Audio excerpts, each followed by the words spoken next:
Hello everyone, my name is Dmitry and today is our first lesson. But before starting new things, it's really important to get prepared. This episode will prepare you for the challenges you may face on the way of learning Russian.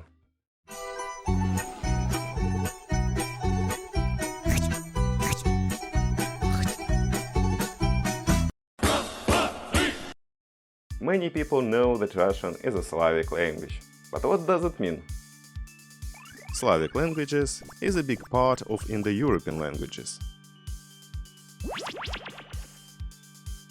The East Slavs are Russians, Ukrainians and Belarusians.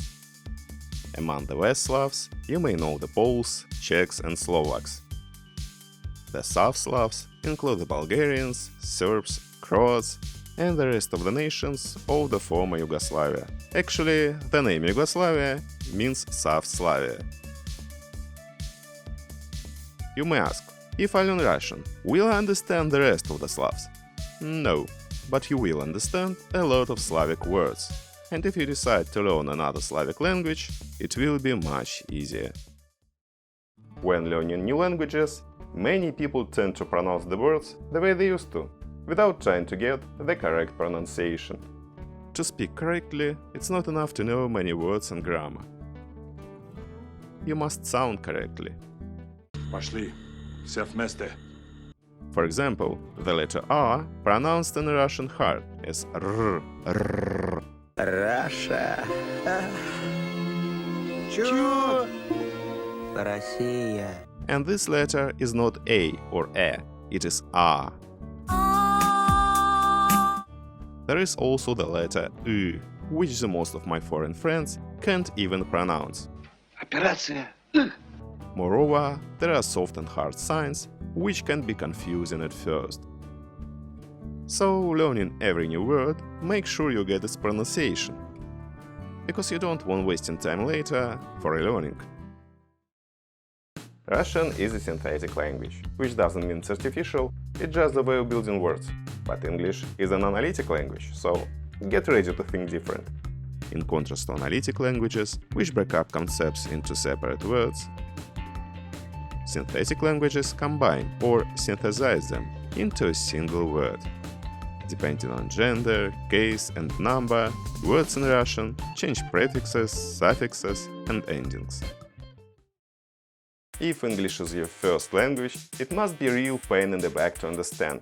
How come inanimate objects in Russian have genders and to remember it for every single word? For example, a cup is she and the flower is he. Book is feminine and pencil is masculine, and lake, apple and cloud are neuter nouns.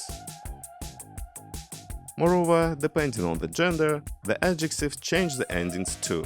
For example, the Red Army is Krasnaya Armia, because it is feminine, but the Red Sea is Krasnaya Morya, because it is neuter, while the Red Pencil is Krasny Karandash, because it's masculine. It can be a bit complicated at first. It's probably no surprise for you that Russian has a Cyrillic alphabet. So before learning the words, you gotta learn the letters. Fortunately, some Russian letters match with the letters of the Latin alphabet. And if you did not miss school physics lessons, you will recognize here even some Greek letters, which are widely used in physics. As far as I know, in many English-speaking countries, people don't use cursive anymore. But in Russia, even the elementary school children write in cursive.